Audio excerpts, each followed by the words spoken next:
about trust. So I'll try to frame it, add to the frame, right? Like put a, Sure. I don't know, I don't know frame terminology, but No, put just a do right it. angle We'll on work it. it out. Put a 45-degree angle on this. Yeah. So you and I have some experience. That's all I'm going to say. With FKR. So, FKR, one of its tenants is, whatever. High trust. High trust is horseshit to me. High trust means, let's not talk high trust. I don't care about that. Trust. Trust is why you have a table for more than 5 games, let's say. N games, right? Like, you're not running a campaign without trust. That does not happen. Also, I usually did, I did a lot of rando people off of Reddit. That's how I got all my players, honestly. It's like, and then you start trusting. And it's not like I'm not going to out Wightbred and I that we've been talking about before this thing, but yeah, trust is built there in the before you hit record, right? Like, yeah, trust is built on the server.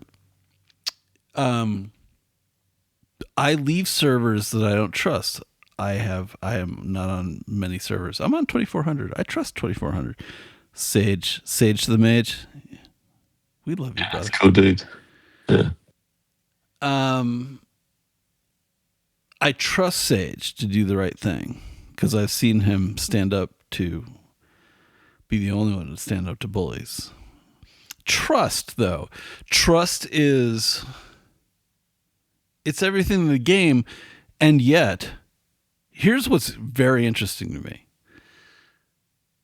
Trust in, I don't want to say D&D because I'm going to say the hobby is absolute shit. But it's not.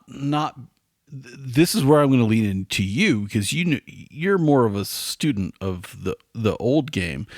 OD&D to me, original D&D, Little Brown Books. When I read them, I'm like, I like this game actually. This is a good game.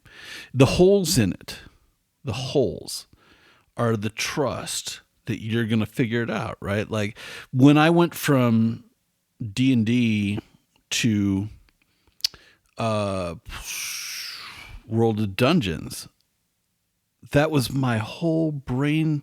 I was like, I just told my players we're going to play World of Dungeons this weekend. I don't know how to do a lot of this shit. Like, what am I going to do? There's trust there. And that feeds into Elusive Shift. You should read Elusive. Except that it's interesting. And I've only read like bits of it, but you've read it. That's the interesting part. Does any of that shit make sense? Am I just rambling? It makes perfect sense to me. And I think I started coming at this from a different direction because I think if you start from trad role-playing games, I'm reading Muster right now, which is a really good analysis. Master? Well, I've read it before. Muster. Okay. I don't know that. Yeah. Which is a really good kind of opening in kind of what we call old school play, but he uses different terms for it. But yeah, it's really interesting kind of how you play that original D&D to the maximum. And I think this is the thing. I started to come at the hobby from a different direction now because I think if you start from that kind of trad perspective, there are a lot of expectations. And some of those expectations are, we have ability scores and stuff like that you don't necessarily need. But the other thing about it is that I think it's actually kind of low trust. Like we have to do everything in the open. We have to have stats for everything because otherwise the GM or the DM could just make shit up, and wouldn't that be terrible? And I think if you stop coming from that perspective and you come from a different perspective, and the other perspective is, hey, let's tell some stories to each other. And I know that word's going to freak people out, but just bear with me for 1 minute. If you sit around like a campfire just telling stories and building on each other's stories, and I'm not talking about telling old stories. I'm talking about telling new stories like you do with a group of friends. You're just bouncing ideas off each other. Hey, wouldn't it be funny? And imagine if Batman, blah, blah, blah, or whatever, When you do that, is that high trust? I mean, there's trust, right? Because they're friends and they're thingos, but it's not high trust. And I think if you approach this from a conversation and you go, what do I add to the conversation that gets me, the benefits of role-playing games? Do I add dice rolls for randomness? Okay, now we're getting something interesting on top of our stories because none of us knows what's going to happen next because there's a dice roll. Or do we add, opportunities for people to drop bombs into the story, no matter what, we break down this kind of, we break it down because it's just a conversation. So one person is playing the world and they happen to have, they're trying to make the world work, and other people are playing people in the world. It's not like a game master who's in charge of the fucking game. It's we're a group of people who are telling each other stories and collaborating together. I don't think we should call that high trust because that is basic. I'm having a conversation with a group of people that I'm interested in having, and we're free to go wherever we want. I would call that standard trust in any conversation you have. Is there a difference between just trust and high trust? Like, I don't see a difference. I think, high trust is like statistics, right? You go onto the I'm creating a game and they're going, I'm trying to work on my attributes is the first thing. Is the thing people say, do you? And the question I sometimes ask, often I don't bother, but like, do you need attributes? Like, you're coming from this position where you're assuming because other things have them that you need them. And I think we call this kind of playstyle high trust because we assume that the current situation is everything must be verified. There's a rule for that. Look it up in the book. That you have this kind of, you have to. There's a low trust environment, right, in role playing because everything's backed up by rules because we got to have all the rules and what's the speed of this car or what? I mean, I don't care what the exact speed is. Is it faster than the other one? Is it going to catch it? That's what matters to me. So I think there's this because it's come from wargaming, there's this growth, this perspective that, you've got to have all these rules, right? But Free Creeks Builds is like, wait a minute, do you? If you've got someone who's smart enough, they can cover that. And pretty much everyone, if you're doing an action game, everyone's seen an action movie, they know the rules for an action game, right? You don't have to. Yes. You have to break that down into numbers for them. They know also, I will say this is basically the tenets of FKR, essentially. Yeah. Also, we are not shitting on FKR. We're just shitting on the or other styles. Do whatever you want. Yeah. Anybody do it because I will shit on D&D here in a minute, but not really. Not really. I think the trick with D&D though is it's lying about what it is. If it's not. Because it's trying to pretend it's something it's not. Just be what you are. Like, don't. If I get the power, right? Because what you're doing is you're trying to. So look at Apocalypse World. Love Apocalypse World. Oh, love it. Well designed. Amazing. Haven't played it for years. Haven't played it for years. Probably won't play it. We'll never play again. Yeah, probably. Yeah, but the point is, what it's doing is it's providing the players with genre and tone in the rules. Glorious. Clever rules. Yeah. The thing the reason why I walked away from Apocalypse World is not because like we still use the flow of Apocalypse World, like the question answer, that kind of flow is a very big part of how we play, but we don't use all the moves because I trust the players to bring the genre and tone with them. Yeah. Yes. And of course. And like I think this is the important point. If you do that, and I play with 3 different groups, right? And some of those people we developed our toolkit together and others we didn't. and weekly. I play weekly with 3 different groups. Everyone in those things, whether they're a novice or whatever, knows the tone of a horror movie and can bring it to the table and can bring events to the table. So you might get a better vibe by using the moves in a pocket. You might get things you didn't expect and the game's adding value to that. Sure, you might get that. But if you're talking about reinforcing genre and tone, people can just do that crap all day of the week. And so then the value proposition of what you're getting from Apocalypse World, if you come from that perspective, is lower. It's not zero. There's new things happening in those moves. They're adding excitement and difference. But I played a game last night. We're just using our simple toolkit. People were jumping out of their seats to watch the die rolls. Right? Oh, yeah. That's what you want. And you don't need a bunch of moves to do that. In fact, when you roll a move and have to look at a piece of paper, oof, Yeah, but your die rolls are intentionally juicy. Yeah. You use push mechanics. Explain push mechanics. Yeah, so good. So good. Push mechanics. Freaking love them.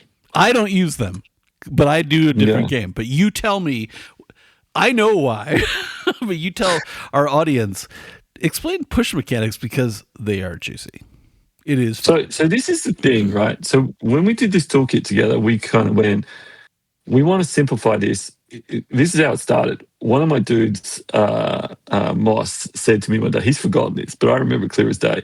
We were playing D&D 5th edition, Lord of the Rings version of that. I can't remember. Adventures in Middle-earth, I think it's called. Yeah, Adventures in Middle-earth. We're playing that. And it just frustrated me so much. I had 12 pages of house rules. Oh, yeah, to get the system to work. Because this is broken and that's broken. And he said to me, we should just you used to make all these games back in the day with no rules. Why don't you just do that? But he said it, he was very nice about how he said it, whatever. And he just said he's forgotten it. And I went, yeah, why did I do this? And I went back to some of the old designs and I went, let's do something. So we started to design our toolkit, and we had this mechanic where you have names, so you have traits, and you rolled all of your traits as 1 die each, and you tried to get 6s and whatever. And if you got no 6s and some 1s, you got negatives and positives. Anyway, it was all it was a graded result based on that. And it worked well. And every time the people picked up the dice, they went, I'm going to use this trait, and this trait. So every time they talked about their character, they were drawing out all of their traits for the role, and it was great. We loved it. But the problem was it was slow. And so we went, let's do something else. So I always had this idea for what I call the 1 dice engine. You just roll 1 dice. And here's the thing. You don't look at your sheet before you roll. Just pick up a dice and roll it. And if that result is what you wanted, you move on. Because you know that thing in D&D where you roll a 20 and you go, now I have to add +5 and then +2 and you're trying to work it out. And did I beat the target number? No, on the face of the dice, it says you succeed or you fail.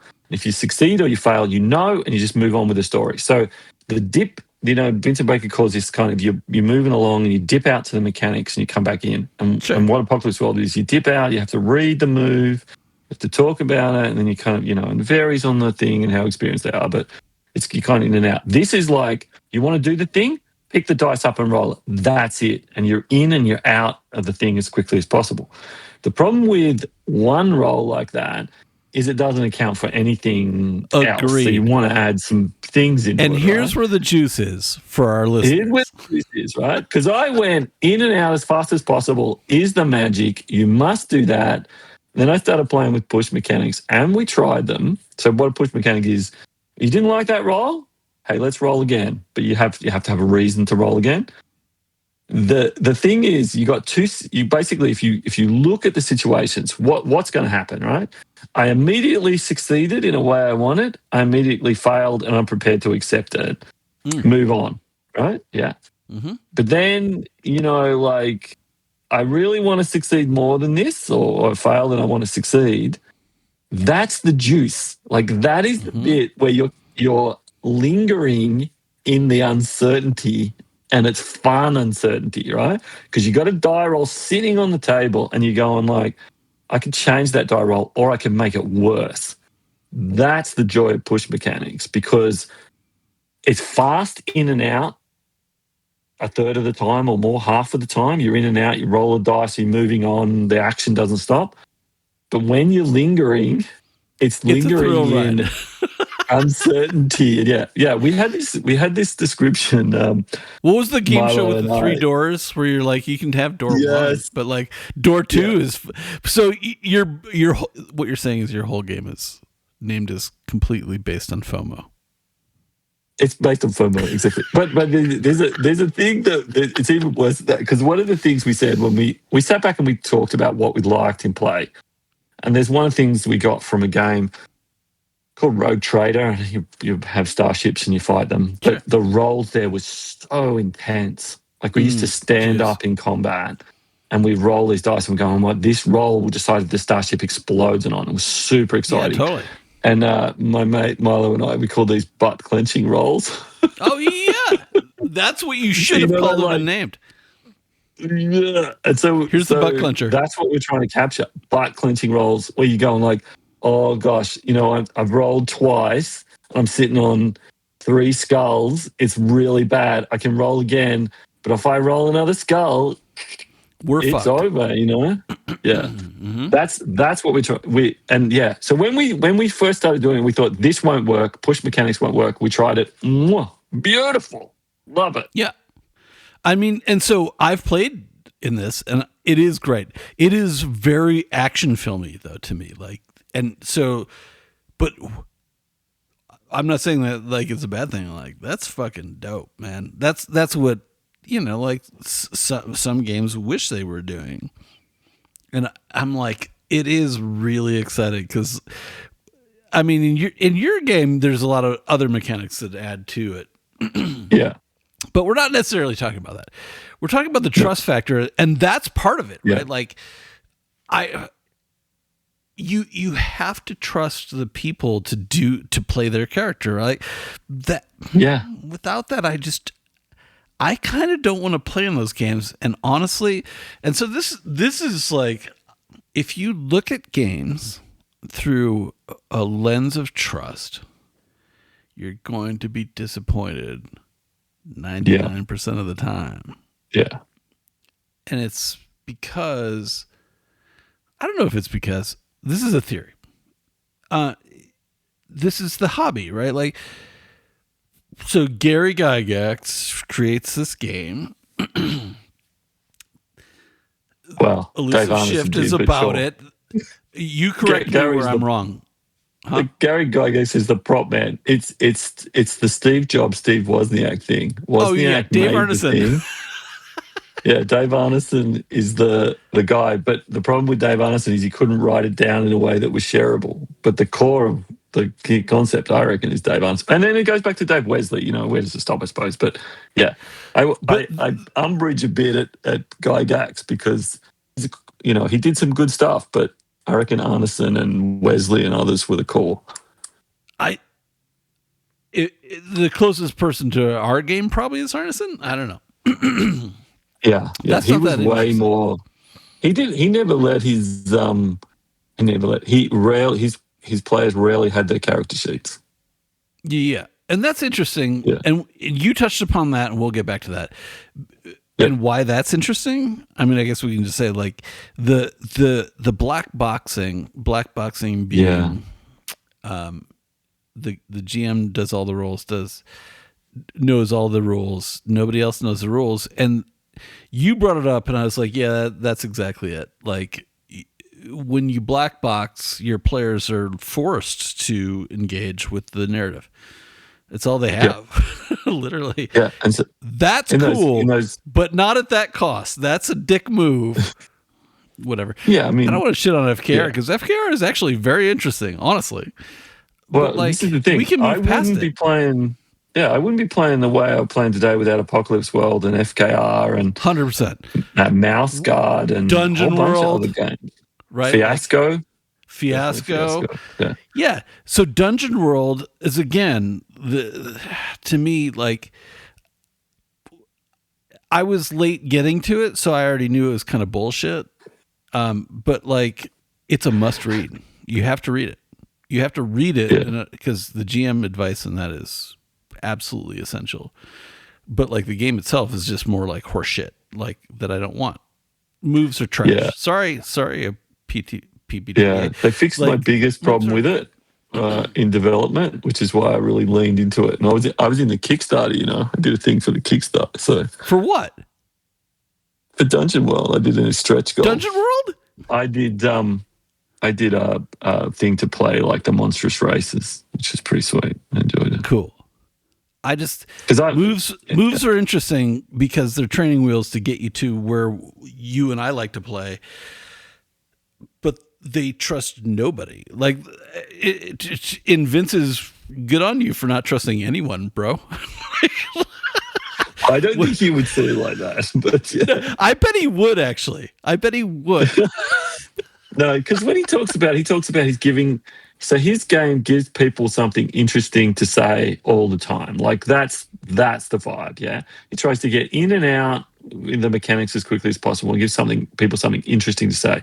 So having a move on your seat that says I can smash through the scenery gives people like the faceless or whatever it is. Gives people something interesting to do in the moment. So that's power. Like that's a powerful thing. And if you want that, there it is. Go do that. It's awesome. I just find my players don't have a problem with that when they're new or old. They can come up with crap. I mean, maybe it's just the people I play with. But you know, people will say I only design a thing to play with the people I play with, so I don't need something to play with other people. Exactly. And so, no, my point is, Mr. Baker, I'm gonna be very... Mr. Baker. It's like you're doing a deposition. No, I think it should be Mr. Baker. I owe him some. I owe him some stuff.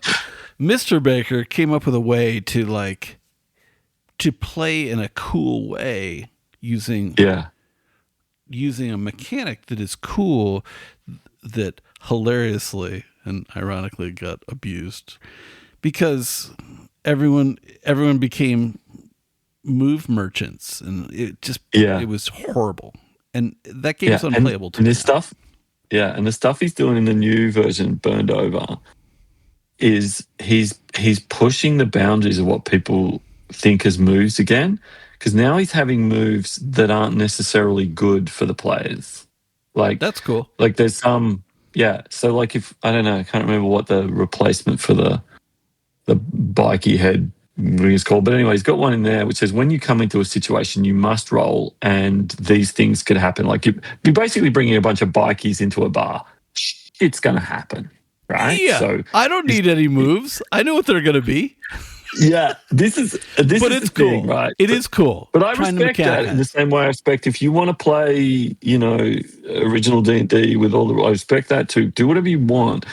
But yeah, we found we didn't need the moves, and actually the moves slowed us down and were detriment. You know, I think this is the thing.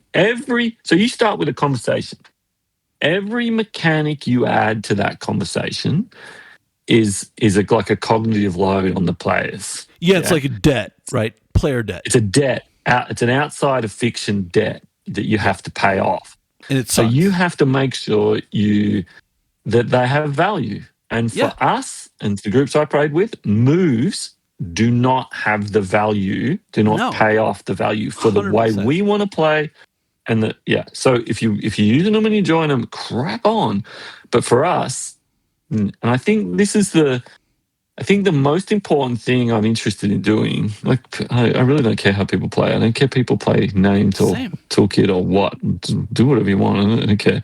Yeah. But what I do want to do is push this perspective that the assumptions of the hobby. I want to say you need statistics. No, you don't. You can have statistics and you can enjoy them. You mean you don't also keeping time? Do you have to keep time? Yep. God no. No, we are doing a campaign right now in which every dollar counts, and we're not tracking dollars. We just say to the GM, "Do we have enough to buy this car?" And he goes, "Yeah, you would, but you probably wouldn't have enough to do that afterwards." Okay, well, we'll make. You know what I mean? Like, I do know You don't, even in a thing where it's important, you don't get necessarily, as long as everyone's on the same page. And I don't call that high trust. I just call that trust, Yeah. yeah. But High like you trust said, I is don't a even lie. think trust is but I think anytime you have a conversation, so if you take the conversation as the base, the foundation for play, that conversation comes with trust. So if you say the core of this is a conversation where we're telling each other stories around a campfire, there is trust in that conversation. Of But if you're course. building on someone else's story, you're not a dick about it, right? Yeah. So high That's trust to me sounds like marketing for obviously there's no trust in here. So let's call it high trust. But I think let's call it super senior high trust. Right? yeah, Super. I think it's a reaction against the standard to say you need higher trust than the standard. I don't think that's true, but if you're saying that's a reaction against the standard, so therefore you're comparing yourself to the standard, which means you're comparing yourself to war games effectively, because built on the history of games. Sure. You're saying compared to a war game, you need high trust. Yeah, but a war game has extremely low trust, right? Yeah, exactly. Because it's a competitive game, and we're not in a competitive game. So, So, little brown books, ODD, whatever we call it, right? Like, I don't know. We've all read it. It's cool. Holes in the game. Lots of shift again. People were freaking out about how to play this game. Like, cool. That's actually interesting. That's the interesting bit. There's the trust in there, or massive lack thereof. But I don't care about that, except that Gygax then comes out with AD&D that is like, fuck y'all, I'm going to write it all down so you can't milk it. Yeah. And there's the designer lack of trust that created where we are right now. Almost every game has low trust. Almost every game. Oh, yeah. And you just need, look at it from that lens. It's awful. Is it Jason Morningstar who wrote Drowning and Falling? Someone did. There's a game called Drowning and Falling, and the only rules in it are drowning and falling rules. That's it. Because Morningstar gets it, though. Yeah, he does. I'm not sure if it is him, but anyway, it's pretty freaking awesome. Because every game system has this thing about if you fall, how much damage you take, and if you're drowning, I lost you. Have a conversation about what's happening to some fix. Okay, I lost you for a minute. You have to have to repeat. I was talking about drowning and falling, and because effectively every game kind of had these rules for drowning and falling, and it's poking fun at that and going, the only rules in drowning and falling about drowning and falling. Yeah, so it's basically pointing, and so that do you really need rules for drowning in every role-playing game ever made? No. You need them. Yeah, and this goes back to FKR. Do we need all those rules? Like, that you've got, there are other ways to do it. And black box is a way, so you have rules behind the screen. You can get there a lot of ways. The most interesting thing about Elusive Shift for me was Ison's vow. Like, I will not permit the players to know the rules. And he had this argument with Gary. Two interesting things. Tell me about this, because I don't know. Sandy Ison had this kind of insight that once players understood the rules of Dungeons and Dragons, it became way less interesting. I still remember my first game of Dungeons and Dragons, so I didn't even play, I watched. I still remember everything that happened in it because it was super interesting. I had no clue what was going on in terms of the rules, but the fiction was really strong. And then, so that he had this concept and he had this kind of argument within the first couple of years of Dungeons and Dragons with Gygax going, you should hide the rules from the players. And Gary's kind of going, no, the rules are there for a reason. But, Arneson used to hide them from the players. So I'm down with that. The other thing is really early in the hobby, within the first couple of years, this debate started between the people who are into war games and the people who are into science fiction, basically. And one group's going, yeah, we're modeling this world, with rules. And the other group's going, we want to have some fun stories. So there's this kind of story game, trad game break in the first couple of years. And so we think that story games is a new thing. It's not a new that whole concept of role playing over role playing and all that bullshit is from the first few years. This hobby didn't kick on as a bunch of war gamers focused on, simulation kind of Like the rules. 80s? In the 70s, dude. As soon as it started, they were talking about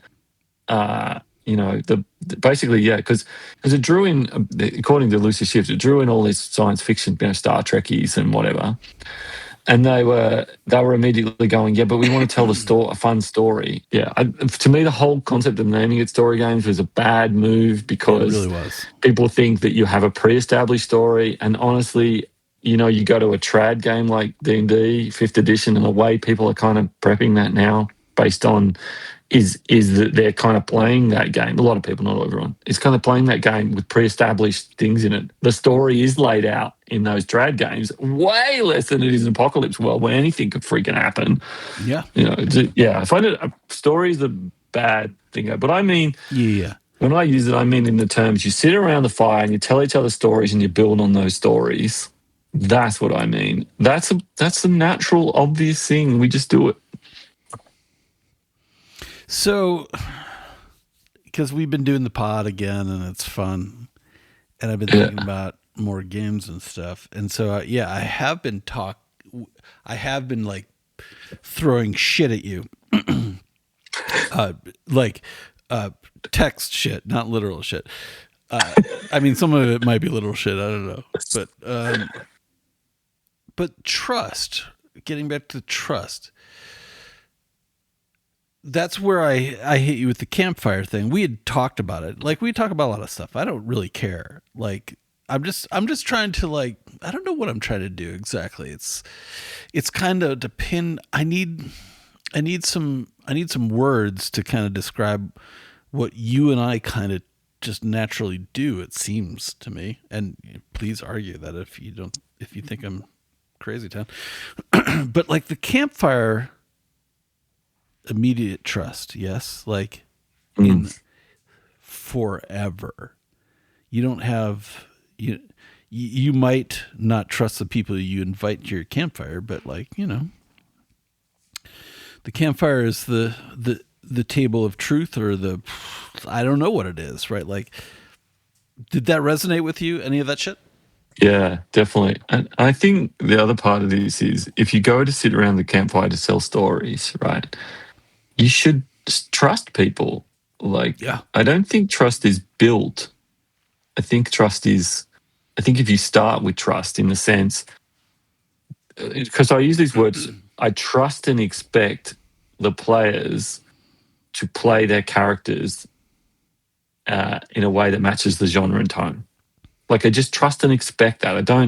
It's not like, I built trust up over time that they can do it. Like, you go to the campfire with some other people, it's a pleasant social event. You're kind of not sitting there being quiet for 2 hours and slowly building trust. You're putting yourself out there a bit. You're pushing the boundaries and seeing. And if there's not trust, you stop doing it. You don't. Yeah.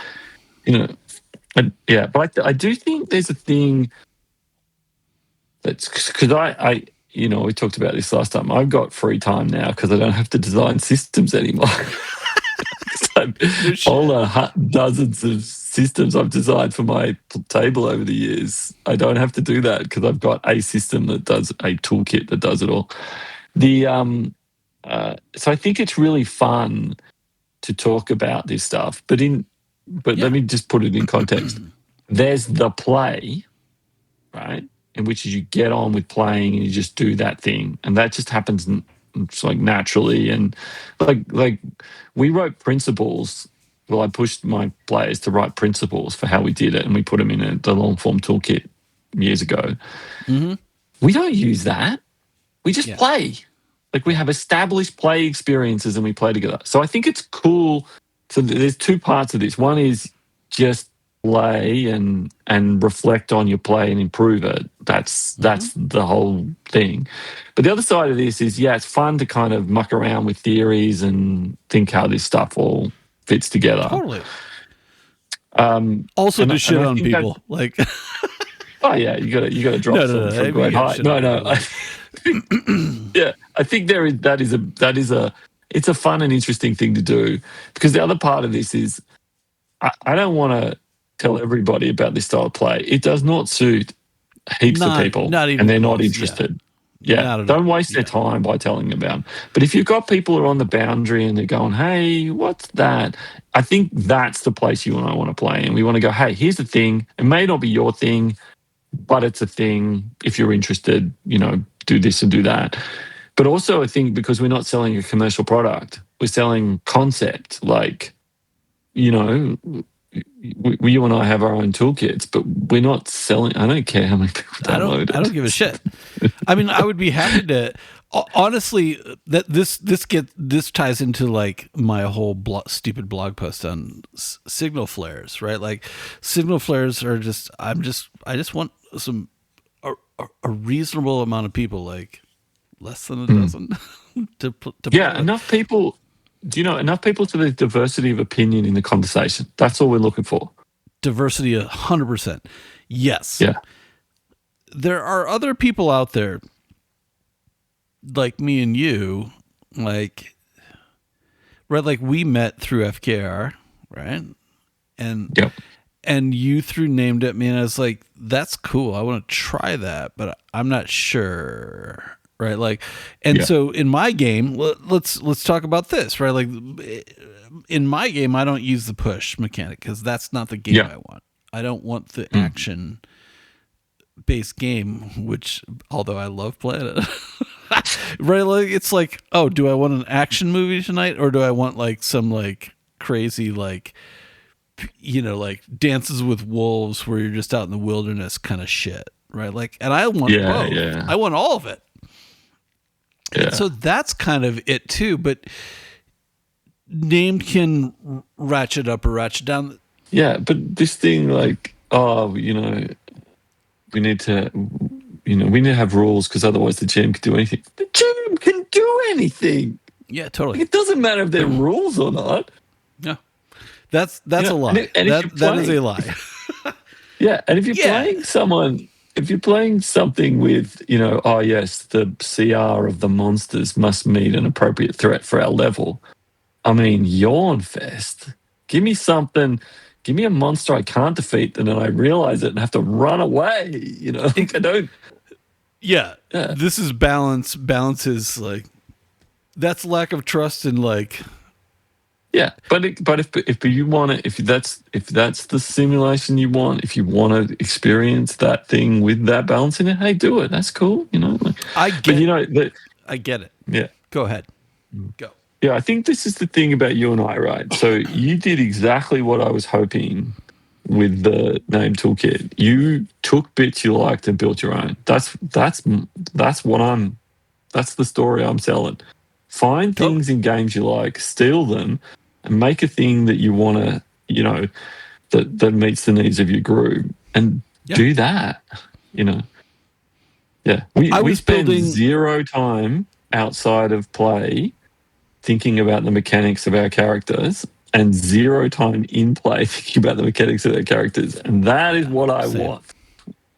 Same. We think about the fiction of the characters and all that stuff in both, but not. I'm gonna I'm gonna add this ability when I level up. No, yeah, I don't care about. Think about that. I don't care about levels at all. No, it doesn't suit my style. It's all about character development. Is what I did. Yeah. If I'm playing, right? Like, and if I'm GMing, I'm also all about character development. I want to push those characters and have them develop, but I'm also about the world, right? Like, and I want the tough thing for me was I haven't played a magic system that was good. Yeah. I also wanted a way to play any module that's ever been made, and that requires some sort of hit point. Those were my two biggest accomplishments. Like, I created a hit point thing that just works, that makes perfect sense, that's a no-brainer, that you can always just throw in. And I created a magic system that is the magic system I want, but like, not everyone will. It's no fireballs. Yep. It is harder to design without meta currency. It is harder to design without hit points. Yeah. Right? Dude, that magic system took me for fucking ever. Come on, man. Yeah. It's more work. It's harder. But if you can nail it, oof. Like Dark Secrets in Named, they just... Oh, man. Oof. To pull back to trust again, right? Like, yeah. You gotta find people that are on your wavelength, right? Like, this gets back to my signal flares. Like, yeah. Because it's not for everyone, right? No. But every game has that, right? Yeah. I remember Moss ran for us years ago. The Rod of 7 Parts. We finished after one session.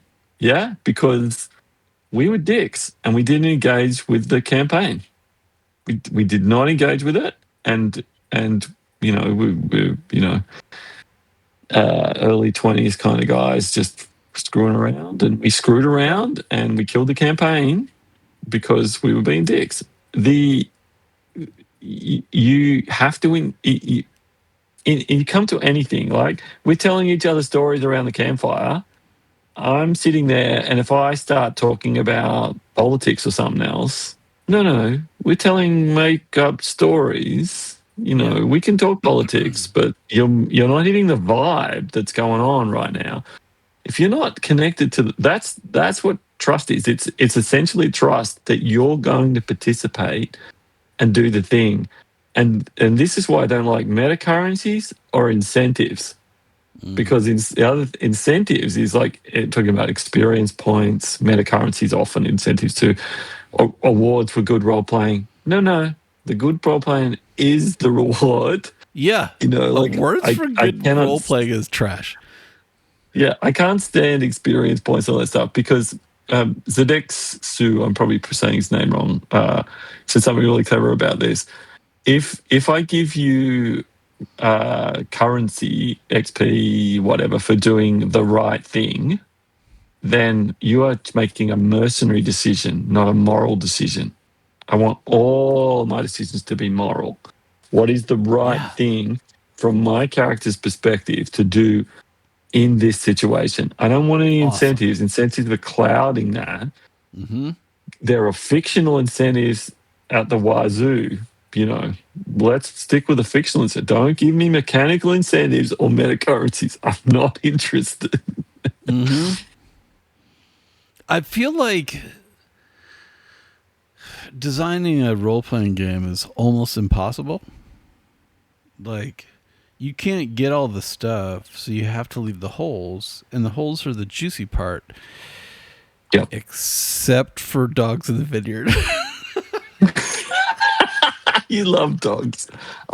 Oh my God. Dogs? We have to do a Dogs in the Vineyard. Come on, man. I don't care if I want you to run it because I want to play in it. Yeah, I'll run it. The problem with dogs is though, right? It seems I've played dogs. I played a campaign. It was good fun. The escalation is great. It works well, and you see Vincent using escalation and other stuff. I mean, it's got problematic themes, which is why it's not available anymore, and that's all good. And I appreciate that. Yeah. Vincent's made that choice. It's his game. It's his call. But the dice are clunky. It's so fucking heavy. Like what? I know, and I think I don't know if I could get over that because if I was playing it, I'd just go, let's just do it in named. We'll get the same vibe. We would. No, we would. We would do it in named. I don't care about. Yeah, well, I'm happy to do it in named. Whatever, let's do it. Yeah, the world is you amazing. Can make me the dick. You could be the nice guy because this is our this is how Wightbred and I roll. He's the nice guy and I'm the asshole. And I'm cool with it. But man, I want to play in that game because I could go full tilt in that fucking game and it'd be juicy. Yeah, this so hard. You talk about trust, right? You talk about trust. When we played you have to trust them. We had but you have to trust them to play their characters too. And we played this, and one of the dude is going okay, so this woman is pregnant and the baby is potentially cursed or whatever. Just rough. And he's going, I don't think my character can drag her on the street by a hair and shoot her in the head. Oh. Because they were in church, so he had to drag her out of the church. He's going, I don't think my character can literally do that. There's no incentives. There's no thing else. He's just going, thinking about his character and going, I didn't think that's something my character could do. And one of the other players went, I'll do it. Dragged him on the street, shot him in the head. That would be me. Yeah, well, but this is the thing, though, right? So if you're fully engaged, and this goes back to trust, if you're fully engaged, trying to be the character, you have this situation where you go, I don't think my character could do that. Is a powerful moment. It's cool. Of I love that moment. You know, yeah, and I like this thing people say too. That's what my character would do. Yeah. And people go, oh my gosh, that's what my character could do is the worst possible thing ever. If you have a base level of trust, it's the best thing ever. It's not the worst thing ever. It's the best. Yes. I mean, if you say my character kills your character and you have no recourse, that's bad.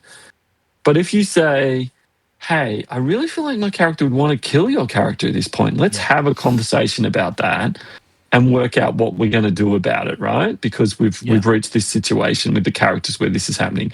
That's a fun moment. You can collaborate. It turns into a bit of a writer room, sure.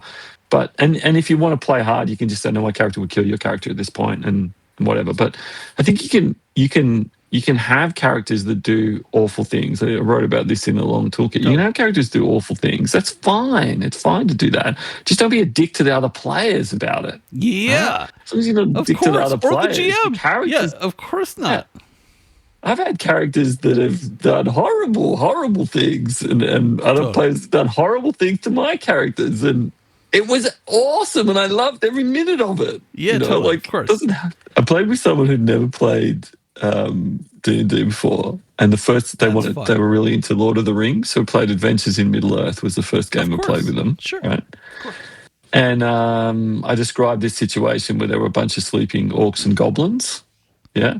And the other player who played before was like, I'm going to go and cut all their throats. Of course. This player went, what? Like, I'm in Tolkien. No one ever snuck up on someone and, who was a hero and cut their throats. Oh, yes, they did. I don't remember it. But the point I'm making is, I'm backing you up on this. The expectation of murder is extremely high in D&D. And like I'm playing in my feudal Japan campaign last night, which was glorious. My character has killed 4 people in 4 sessions or something like that. And this last session, he caused the death of 4 more. He fed them to a spirit of the dark forest, which is, I said to our players, I think that counts as though he's murdered them. Like he's going to remember their death 100%. For the rest of his life. And they were like 100%. So he's killed 8 people now. The closest Ronin, any other person in the party has come. That dude's a Ronin. Is one person. He is. I want to play in that game so bad because, like, oh my god, so good. Yeah. And these are like 16-year-old kids, so the troubled way that he engages with all this is really. It's so gross. Yeah. I'm loving playing this character because it's not like, I kill another person. It's like, I myself have to stop and think about the motivations of the characters. I feel bad. Yeah. I feel bad about this. I think my character, like you stop, you visualize the action that he's doing. Did you lose me? No. Earbud fell out. Yeah. I stop and visualize what he's doing and you're going, So there's a scene where he chopped a guy's head off. But the GM said, okay, so you've never chopped the guy's head off and he's lying on the ground. I went, it's going to be gory. Like, he's chopping his head off in multiple strikes. This is the thing. It's not just, I rolled and here's how much damage it did. No. This is visceral, right? This is, we're not describing every drop of blood or anything, but like the hacking of the head off of the second person he killed was horrifying. Yeah. Horrifying scene. Yeah. You don't. So, is it Milo? Milo, yeah, he's the GM. Yeah. Good on Milo, because like The thing is though, he didn't say like he occasionally pushes people where it's appropriate. He's a good GM. sure. But he didn't say, "Are you horrified and appalled by that?" He knew, No. he trusted and expected that I would be able to play my character and go, "Oh my god, a 16-year-old kid just killed two people." The question he asked that was absolutely right. Have you ever killed anyone Mm. like that before? Yeah. Right, Oh, like we if had you this ask it kid- like that, you know what you're asking, right? Like, and you're like, yeah, later on, my character went to see because we're being hunted by the emperor's thingos because we don't agree with the way they're going about things. Anyway, my character came across someone he knew and trusted. I said, I'm going to go and find someone in this community that I live with that I know and trust. And he said, well, how about this guy? And so I went to talk to that guy and like sitting on this dock with him because, we live on a river kind of area, sitting on this dock with him. And he noticed, like he had the Miles the GM had the character noticed that my character was changed and troubled. And he said, this is a beautiful line. He said, I see you have become a man. Right? By which he meant you've killed somebody. yep. And then, which is a really interesting way to frame it, right? Really powerful. That's cool. And then he said, how do you feel about that? And then my character said, I'm really troubled by it, and like opened up to him, which was an amazing scene. And then he goes, good, because if you weren't, I'd have to kill you. Do you know what I mean? Like this. Yeah, of course. Yeah. Yeah. So this really, so the name I took after that is you've become a man. But what it means is it doesn't mean that's dope. This is a good thing. It doesn't mean this is a right thing. It doesn't mean any of that. It just means it refers back to that conversation. And so when I use that name, it's a constant reminder of the gore that asshole you through. are. Yeah. Yeah. Totally. Yeah. To there's protect the power. Friends. Don't need any meta currency to let me do that. No. I can just do it. And I'm enjoying the role playing of it. And the action. And the almost dying. I mean, so I don't want to make every one of these pods about like a named commercial because it's not that, but like. But the point of name is make your own system. Like it's a toolkit because the concept is make your own toolkit. Do you know? And you talk about it takes a long time to design. I hate the word design because it's a group that you do it with play. Totally. Anyway, do you know when I thought of names? The concept of names. 90s. In the 90s. It took me more than 20 years to have the technology and the understanding, to break free from the shackles of the old stuff. But yeah, in the 90s, I was going, what if your character was solely defined by the names, the things people called them? What if that was the whole sum of it? It just took me more than 20 years to make it happen. That's the in on the game, right? Like, yeah, but you're right. Reflections Reflections is the reason you play. But like the name is like, oh man. And but you can add reflections to anything. You could add it to any system. Totally. That's the only way to do advancement, in my opinion, forever. And it's all I care about. I can't remember. If I look back 10 years, I really struggle. Well, let's say 10 years ago, if you talked to me about what I played 5 years before that, I would struggle to remember it because it's just a bunch of roles and a thing. And like we were playing good games, my players loved them, and we had some really great campaigns. It's not that we didn't have fun. I don't forget anything that happens in name. The stories are so intense. So juicy, man. Yeah. Like Jotnar was so fucking good. I was like, I mean, there were some problems. We know what the problems were. But like, I'm playing Jotnar again with another group now. It's so good. Dude, anytime you want to play Jotnar, I'm in. Like, that's such a good world. Night Sending is another one where it was just like, I love that.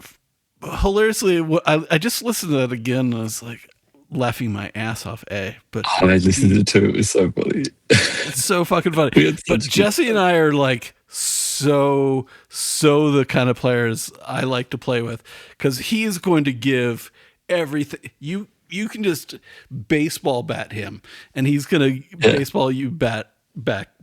Yeah, Like, yeah, yeah. and Yulia was just so done with it. She was, but like the diversity added a It was lot so of good. value. And that's the trust. That's really what I'm talking about. It's just like Yeah.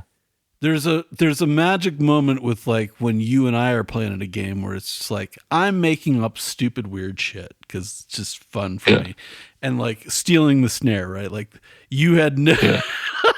stealing the snare was not on the, but like you just leaned so hard into that, and I was like, oh, but we were doing such stupid shit that it didn't matter. Like we're like, this is the Scooby Doo where the Scooby gang gets arrested, right? Like. Yeah, but this is the play, right? The players Totally. are doing something, and if they're interested in doing that, then you Go to let that. them. Yeah. You put challenges in front of them. You don't make it like easy. You put the obvious challenges in front. Yeah, like it's going to tell you about. I'm going to talk about my game again. But we were playing Feudal Japan last night, and one of the characters I love that game. disappeared into the forest because they disappeared in the forest in an early session because they were sick of people. And they made a roll which implied that they would disappear in the forest, so they did. And so we just fought some bandits. So one of the guys said, oh, well, my character's gone, so I'll just play a bandit. So I picked up a bandit Oh, and that's started super playing. good. I would totally do that. Yeah, so we killed a bunch of these bandits that were counted to the 2 of the 4 people I'd killed to that point. I would fight for my bandit brethren. It'd be so good. Yeah. So he just picked one of the other bandits, right? So one of the characters in the end kind of slapped this bandit and said, "What were you doing? You know, why were you attacking us? This is crazy." And he said, that caused my in the play that bandit had a kind of revelation, and then he went, "I'll play that dude. He's had a revelation. He can join these guys." And yeah, so it's playing this bandit. 100%. We arrive at this village, and all the people were killed or taken away as slaves. And he just said, oh, I'm going over to the hut, because he's a bandit, right? And he said, no, we established that this is the village that he did trade with and not attack. And so he went to this hut and he said, I'm trying to look for my love. And we all went, oh my God, your love's been captured by the bandits. Whole session becomes now about us going to get these bandits, these other bandits, not his bandits, different group of bandits, and track them down and get his love back, right? The whole session turned into that. And maybe kill 4 more people, which was horrific. But I didn't kill them with a sword. I killed them by drawing them into have a spirit kill them, but they still count. Like you can't take someone to the dragon's mouth and shove them in and not be responsible for their deaths. Yeah, so that's, and we could probably end on this. It's just like the trust at the table that it takes for that is crazy town, but it makes me mad that time zones are such a problem, because like I would play in all your games if we were awake at the same time, right? Like that one's face to face, so it's hard to do. But I agree. But to me, I don't think that's a high level of trust.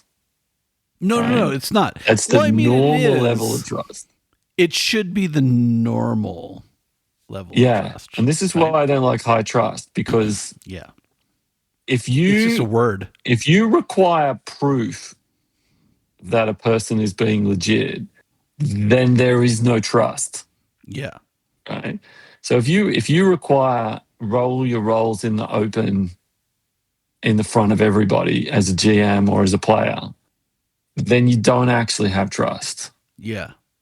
Right? That's a low trust environment. So I'm just talking about a normal trust environment of the sort you would have around a campfire having a conversation with people.